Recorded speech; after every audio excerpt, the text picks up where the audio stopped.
नमस्कार, आप देख रहे DKS टीवी न्यूज चैनल। मैं हूं धर्मेंद्र शुक्ला। संघ प्रमुख के बयान पर देवबंद साथ, विपक्ष नाराज। लखनऊ से संजय सक्सेना की कलम से। राष्ट्रीय स्वयंसेवक संघ प्रमुख मोहन भागवत के सभी भारतीयों का एक ही है डीएनए वाले बयान को लेकर सियासी मोर्चे पर घमासान मचा हुआ है। इससे यह साफ हो जाता है कि अपने देश में किस तरह सीधी सच्ची बात पर भी ओछी राजनीति शुरू हो जाती है। भागवत के बयान पर कांग्रेस, समाजवादी पार्टी, बहुजन समाज पार्टी और असदुद्दीन ओवैसी से लेकर कांग्रेस के दिग्गज नेता दिग्विजय सिंह ने जैसी प्रतिक्रिया दी, उससे यह जाहिर हो जाता है कि आज़ादी के करीब 73 वर्षों के बाद भी अपने देश के नेताओं की मानसिकता में कोई बदलाव नहीं आया है।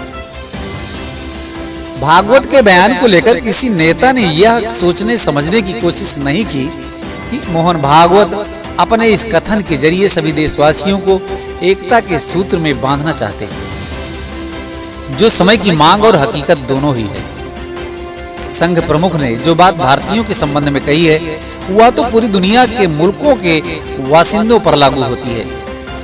हमें कभी नहीं भूलना चाहिए कि हम भारतीयों में जाति, मजहब, पूजा पद्धति की भिन्नता भले ही हो, लेकिन हम सबके पूर्वज एक ही हैं, क्योंकि हमने और हमारे पूर्वजों ने इसी देश में जन्म लिया था, कहीं बाहर से नहीं आए थे। इसीलिए हम सब एक देश की संतान हैं और सबके पूर्वज एक ही हैं। भागवत के बयान में ऐसा कुछ भी नहीं था जिस पर आपत्ति जताई जाए। बावजूद इसके किसी न किसी बहाने संघ प्रमुख के बयान पर आपत्ति जताई गई और विमर्श को खास दिशा में मोड़ने की कोशिश की गई। इसका मकसद लोगों को गुमराह करना और अपने वोट बैंक को साधने के अलावा और कुछ नहीं नजर आता। संघ प्रमुख के बयान पर इसलिए हो हल्ला कुछ ज्यादा मच रहा है क्योंकि अगले वर्ष उत्तर प्रदेश, लखनऊ, उत्तराखंड, पंजाब सहित पंजाब राज्यों में 5 राज्यों में विधानसभा चुनाव होना है, जहां वोटों का ध्रुवीकरण काफी मायने रखता है। समाजवादी पार्टी हो या फिर कांग्रेस, बसपा सभी दलों के प्रमुख मुस्लिम वोट बैंक को अपने पाले में खींचने में लगे हैं। दरअसल यूपी विधानसभा चुनाव से पूर्व विपक्ष संघ प्रमुख के बयान के सहारे कुछ वैसा ही माहौल खड़ा करना चाहता है जैसा 2015 के बिहार विधान सभा के समय भागवत के बयान पर आरक्षण को लेकर बनाया गया था। तब विपक्ष के लिए संघ प्रमुख का बयान दलितों, पिछड़ों को उकसाने का मजबूत हथियार बन गया था, जिसके चलते चुनाव में भारतीय जनता पार्टी को काफी नुकसान उठाना पड़ा था। बात यहीं तक सीमित नहीं है। ओवैसी जैसे नेताओं को तो यह भी रास नहीं आ रहा है कि संघ प्रमुख मॉब लिंचिंग की आलोचना करते हुए ऐसा करने वाले हिंदुओं को लताड़े। IMIM प्रमुख असदुद्दीन ओवैसी, कांग्रेस नेता दिग्विजय सिंह और बसपा सुप्रीमो मायावती ने इसे लेकर भागवत पर अपना निशाना साधा है। बसपा सुप्रीमो मायावती ने राष्ट्रीय स्वयंसेवक संघ के प्रमुख मोहन भागवत के बयान पर पलटवार करते हुए कहा कि गाजियाबाद में एक कार्यक्रम में मोहन भागवत ने जो बयान दिया था वह मुंह में राम बगल में छुरी जैसा है। लखनऊ में मायावती ने बयान जारी कर कहा कि संघ प्रमुख भागवत ने कहा था कि हिंदू और मुस्लिम दोनों का डीएनए एक ही है, लेकिन उनकी कही बात किसी के गले उतरने वाली नहीं है। संघ भाजपा व उनकी सरकारों की कथनी और करनी में जमीन आसमान का फर्क है। जातिवाद, सांप्रदायिक व धार्मिक आदि मामलों में ये जो कहते हैं उसका उल्टा, ठीक उल्टा करते हैं। संघ प्रमुख देश की राजनीति को विभाजनकारी बताकर कोस रहे हैं, जो ठीक नहीं है। उन्होंने तंज कसा कि संघ के सहयोग व समर्थन के बिना भाजपा का अस्तित्व कुछ भी नहीं है। फिर भी संघ अपनी कई बातों को भाजपा व उनकी सरकारों पर लागू क्यों नहीं करवा पा रही है। केंद्र यूपी समेत जिन राज्यों में भाजपा की सरकारें चल रही हैं, वहां सरकारें संविधान की सही मंशा के मुताबिक चलने की बजाय ज्यादातर संघ के संकीर्ण एजेंडे पर चल रही है। जबकि कांग्रेस नेता दिग्विजय सिंह का कहना था कि ये संघ प्रमुख अपने विचारों के प्रति ईमानदार हैं तो उन्हें भाजपा में उन लोगों को तत्काल हटाने का निर्देश देना चाहिए जिन्होंने निर्दोष मुसलमानों को प्रताड़ित किया। उधर ऑल इंडिया मजलिस इत्तेहादुल मुस्लिमीन प्रमुख ओवैसी ने भागवत के बयान के बाद ट्वीट किया और कहा कि लीचिंग करने वाले अपराधियों को गाय भैंस में अंतर नहीं मालूम होगा, पर कत्ल करने के लिए जुनैद अखलाक पहलू रकबर अमीलुद्दीन के नाम काफी थे। यह नफरत हिंदुत्व की देन है। अपराधियों को हिंदुत्ववादी सरकार के हत्यारों का माल्यार्पण होता है। अखलाक के हत्यारे की लाश पर तिरंगा लहराया जाता है। आसिफ को मारने वाले व्यक्ति को समर्थन में महापंचायत बुलाई जाती है।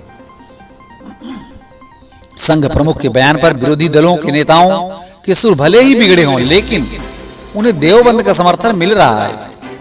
सरसंघ संचालक द्वारा भीड़ हिंसा करने वालों को हिंदुत्व विरोधी करार देने वाले बयान का देवबंद के उलेमा ने समर्थन किया है। उलमा का कहना है कि मोहन भागवत केंद्र और राज्य सरकारों की भीड़ हिंसा पर सख्त कानून बनाने की मांग भी करें। मदरसा जामिया शेखुल हिंद के मोहतमिम मौलाना मुफ्ती असद कासमी ने सर संचालक मोहन भागवत के बयान को सराहनीय बताते हुए इनका समर्थन किया है। उन्होंने कहा कि मोहन भागवत केंद्र और राज्य सरकारों से यह मांग करे कि भीड़ हिंसा करने वालों के खिलाफ सख्त कानून बनाए ताकि देश का अमन चैन कायम रह सके। मौलाना मुफ्ती असद कासमी ने कहा कि आए दिन बेगुनाहों को घेर कर उनको मारा जाता है और कत्लेआम कर वीडियो जारी किया जाता है। इन लोगों पर कार्रवाई न होने से ऐसे लोगों के हौसले बुलंद होते हैं। इससे देश में नफरत का माहौल बनता है। मोहन भागवत यदि केंद्र और राज्य सरकार से ऐसे लोगों पर कार्रवाई की मांग करें तो सरकार और पुलिस प्रशासन तुरंत हरकत में आएगा। इससे इस प्रकार की घटनाओं पर रोक लगेगी। बहरहाल यह देखना दुखद है कि जब मोहन भागवत हिंदू मुस्लिम एकता पर जोर दे रहे हैं तब कुछ नेता इसके लिए अतिरिक्त कोशिश कर रहे हैं। हमारा समाज एकजुटता सद्भावना की ऐसी बातों पर ध्यान न दे। इस कोशिश से यही प्रकट होता है कि कुछ लोगों की दिलचस्पी इसमें है हिंदू मुस्लिम के बीच की दूरी खत्म ना हो। इस संदर्भ में संघ प्रमुख ने यह सही कहा कि हिंदू मुस्लिम एका की बातें इस अर्थ में भ्रामक हैं क्योंकि वे तो पहले से ही एकजुट हैं और उन्हें अलग अलग देखना सही नहीं।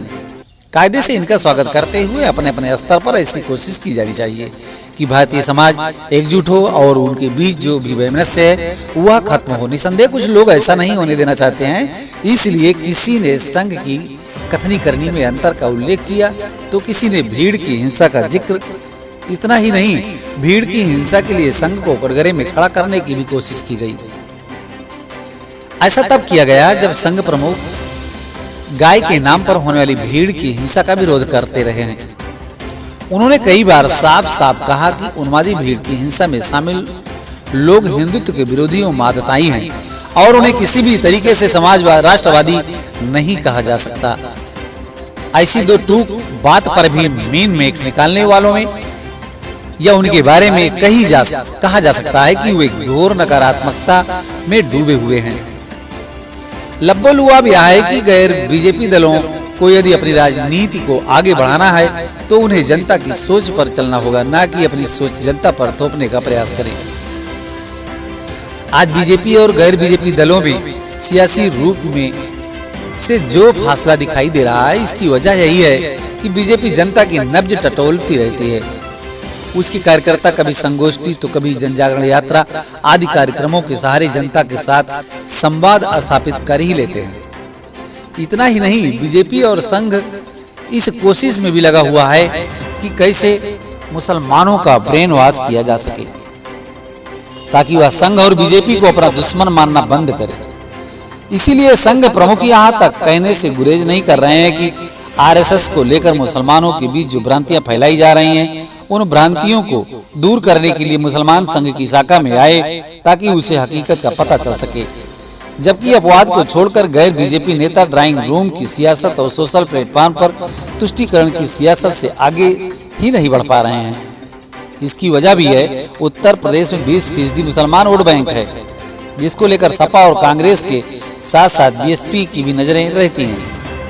लगभग 24 करोड़ की आबादी वाले उत्तर प्रदेश में मुस्लिम वोटर 20% के आसपास हैं।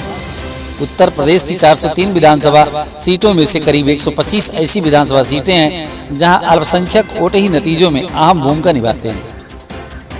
यही वजह है कि चुनाव नजदीक आते ही मुस्लिम वोट को अपने पाले में लाने के लिए राजनीतिक दलों में होड़ सी मच जाती है। फिर मिलेंगे अगली खास खबरों के साथ, तब तक के लिए नमस्कार।